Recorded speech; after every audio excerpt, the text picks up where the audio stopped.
Hello. तर या व्हिडिओमध्ये आपण आयडी सेटअप करणार आहोत. तर आयडी म्हणजे काय? इंटिग्रेटेड डेव्हलपमेंट एन्व्हायरमेंट, ज्याचा वापर करून आपण कोड लिहू शकतो. ऑफकोर्स आपण नॉर्मल नोटपॅड किंवा टेक्स्ट एडिटरमध्ये सुद्धा कोड लिहू शकतो.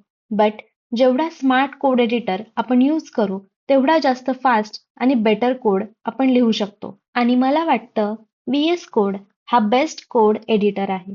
त्यामुळे या कोर्समध्ये आपण हाच आयडी यूज करणार आहोत. नाव let's see how we can quickly install visual studio code. त्यासाठी तुम्हाला सर्च करायचं आहे VS कोड. जी फर्स्ट लिंक तुम्हाला दिसते ती ऑफिशियल आयडी आहे, जी मायक्रोसॉफ्टने बनवली आहे. वेबसाईट ओपन केल्यानंतर तुम्हाला तुमच्या OS नुसार व्हर्जन्स दिसतील.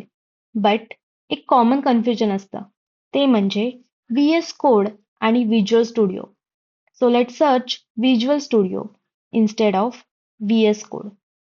सो इथे सुद्धा मला एक आयडी मिळतोय, जो की मायक्रोसॉफ्टचं जुनं व्हर्जन आहे, ज्याचा यूज मोस्टली .NET डेव्हलपमेंटमध्ये केला जातो.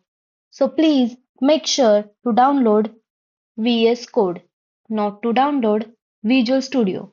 And this is very huge setup. You need to download Visual Studio Code, which is a very lightweight version for any code editing or the code writing.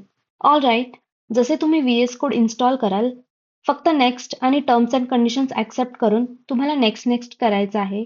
तिथे काही specific requirement किंवा procedure नाहीये, जी तुम्हाला follow करावी लागेल. Just a simple installation like a software installation. ID install झाल्यानंतर तुमची screen अशी दिसेल. सो ही VS कोडची होम स्क्रीन आहे, जिथे तुम्हाला फोल्डर किंवा फाईल्स क्रिएट कराव्या लागतील आणि तुमचा प्रोग्राम रन करून चेक करता येईल. आणि ते बरेच ॲड ऑन एक्सटेन्शन्स आहेत, जे ॲज अ डेव्हलपर तुमची लाईफ इझी करेल. सो या लेक्चरमध्ये तुम्ही तुमच्या मशीनवरती VS कोड इन्स्टॉल केलेलं असावं. Will see more in the next video.